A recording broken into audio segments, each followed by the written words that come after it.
ایک peaceful life اگر آپ گزارنا چاہتے ہیں، پانچویں چیز کیا ہے میرے بھائیوں؟ اللہ سے کثرت سے دعا کیا کرو۔ جب بھی زندگی میں محسوس ہو مجھے اس چیز کی ضرورت ہے، اللہ کے سامنے ہاتھ پھیلا دو۔ اللہ سے دعا کرنے کے معاملے میں کبھی سنکوچ نہ کرو۔ دنیا والوں سے بار بار مانگو گے، دنیا والے ناراض ہو جائیں گے۔ اللہ سے بار بار مانگو گے، اللہ اور خوش ہو جائے گا۔ اللہ کے نبی فرماتے ہیں ان اللہ حی کریم، اللہ تعالی حیا والا ہے اور اللہ تعالی کرم والا ہے۔ یہاں ایک بات سمجھ لیجیے، اللہ تعالی حیا والا ہے، مگر اللہ کی حیا ویسی نہیں جیسی ہماری حیا ہے۔ ہماری حیا کبھی کبھی ہماری کمزوری بن جاتی ہے۔ ہمیں اپنا کوئی جائز کام بھی ہوتا ہے یا کسی سے کوئی جائز چیز بھی مانگنی ہو تو ہمیں شرم آتی ہے، یار کیسے بولے۔ تو حیا انسان کی کمزوری بھی بن جاتی ہے کبھی کبھی، لیکن اللہ تعالیٰ حیا والا ہے۔ اللہ کی حیا کوئی اس کی کمزوری نہیں ہے میرے بھائی۔ اللہ کی حیا کیسی ہے؟ اس کی شان کے لائق ہے۔ جیسے اللہ کی شان بڑی ہے، اللہ کی ذات بڑی ہے، اللہ کی حیا بھی بڑی ہے۔ اللہ حیا والا ہے، اللہ کرم والا ہے۔ اور جب بندہ اللہ کی بارگاہ میں ہاتھ پھیلاتا ہے، اللہ کے نبی فرماتے ہیں اللہ کو حیا آتی ہے، بندے کو خالی ہاتھ کیسے لوٹاؤں۔ اللہ اکبر۔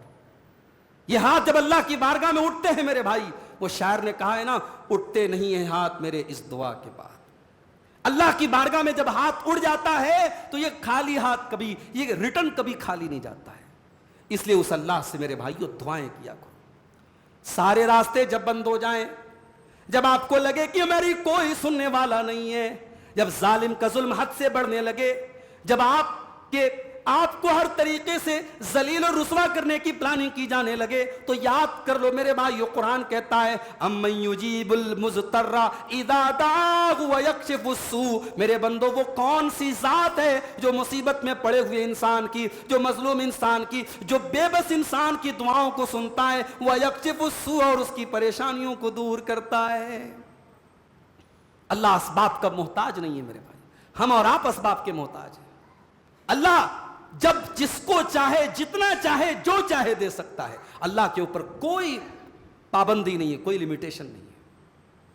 یونس علیہ السلام مچھلی کے پیٹ میں پہنچے، فنادا فی الظلمات، اور تین اندھیروں میں انہوں نے اللہ کو پکارا۔ مچھلی کے پیٹ کا اندھیرا، رات کا اندھیرا، سمندر کے پانی کا اندھیرا، جہاں دنیا کے کسی نیٹ ورک کی کوریج نہیں ہے، جہاں دنیا میں کوئی انسان سروائیو نہیں کر سکتا، جی نہیں سکتا، جہاں دنیا میں کوئی انسان دوسرے کی بات سن نہیں سکتا، وہاں پہ یونس علیہ السلام دعا کرتے ہیں اور کیا کہتے ہیں؟ لا الہ الا انت سبحانک انی کنت من الظالمین۔ اے اللہ، تیرے سوا میرا کوئی سہارا نہیں، تیرے سوا میرا کوئی معبود نہیں، سبحانک، تو پاک ہے، انی کنت من الظالمین، میں بہت بڑا ظالم ہوں۔ اللہ اللہ کہتا ہے ہم نے یونس کی دعا کو سن لیا، فاستجبنا لہو، ہم نے دعا کو سن لیا اور ہم نے مچھلی کو حکم دے دیا، جا جیسے میرے یونس کو تو نے پیٹ میں نگلا تھا، اب جا کر کے اگل دے۔ حضرت یونس کو اللہ تعالیٰ نے باہر، مچھلی کے پیٹ سے باہر صحیح سالم بالکل سیف باہر نکلے۔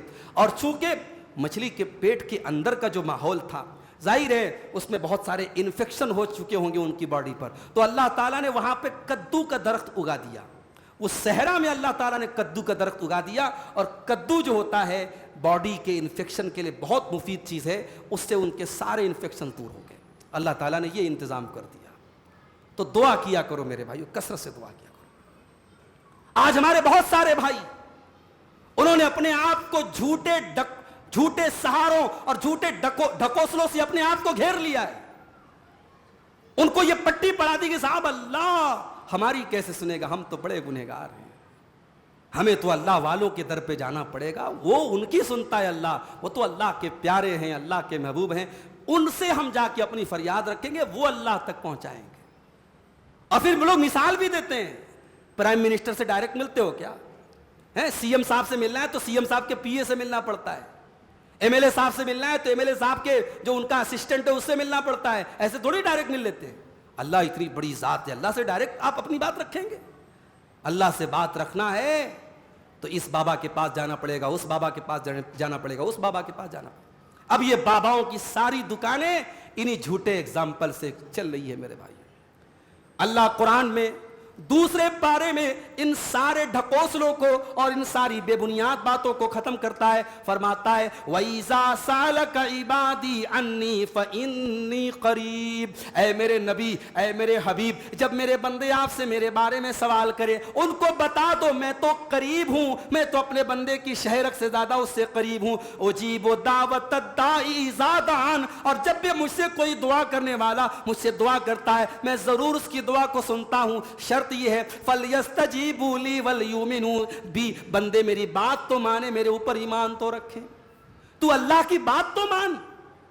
بڑے افسوس کی بات ہے ہم اللہ کو تو مانتے ہیں، اللہ کی نہیں مانتے۔ ہمیں اللہ کو بھی ماننا پڑے گا اور اللہ کی بھی ماننا پڑے گا، تب اللہ ہماری دعاؤں کو سنے گا۔ اللہ کہتا ہے میری بات مانو اور میرے اوپر ایمان رکھو اور پھر میرے آگے ہاتھ پھیلاؤ، دیکھو میں تمہاری دعا قبول کرتا ہوں کہ نہیں کرتا ہوں۔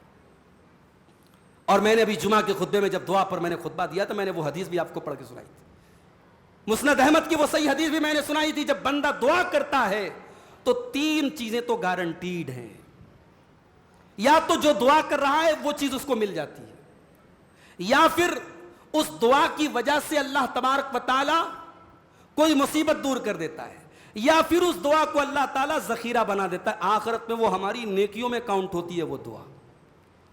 دعا میں یہ 3 چیزیں ون آف دیم گارنٹیڈ ہیں، ان تینوں چیزوں میں سے کوئی نہ کوئی چیز تو ملے گی ملے گی۔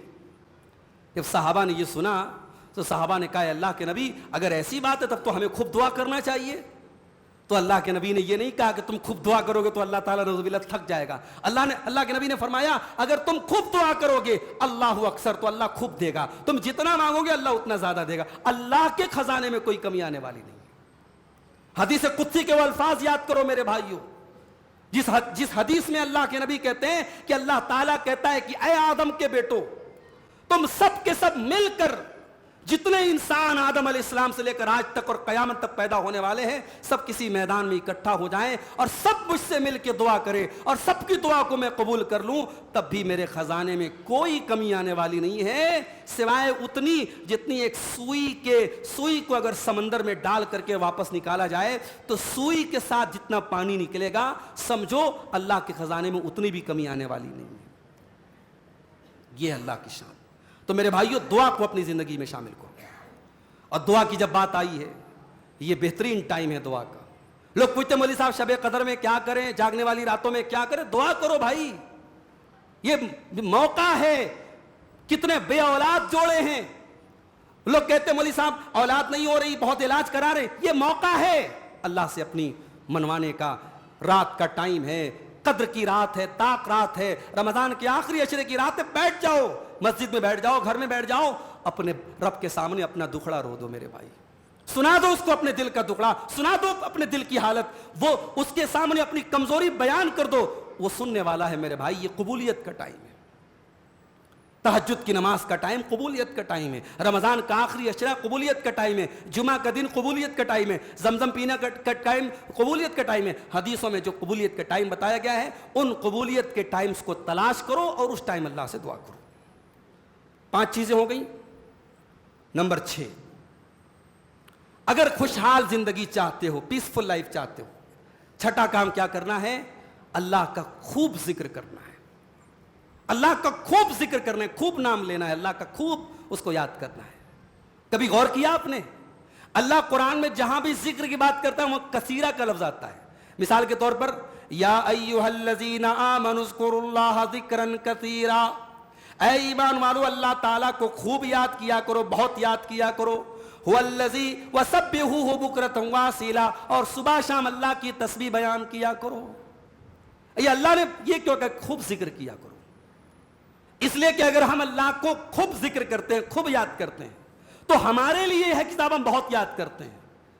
اللہ کی نعمتوں کی اگر اپوزٹ میں دیکھو تو ہم تو کچھ نہیں یاد کرتے۔ اگر ہم ہر سانس کے ساتھ بھی اللہ کا ذکر کریں، ہماری دل کی ہر دھڑکن اگر اللہ کا ذکر کرے، تب بھی ہم اللہ کی نعمتوں کا بدلہ نہیں اتار سکتے میرے بھائی، اللہ کے احسانات کا ہم اس کا شکر ادا نہیں کر سکتے، اس کے شکر کا ہم حق ادا نہیں کر سکتے۔ اسی لیے اللہ بار بار کہتا ہے میرے بندو میرا ذکر کیا کرو، یہاں تک کہ جنگ کے میدان میں بھی اللہ نے فرمایا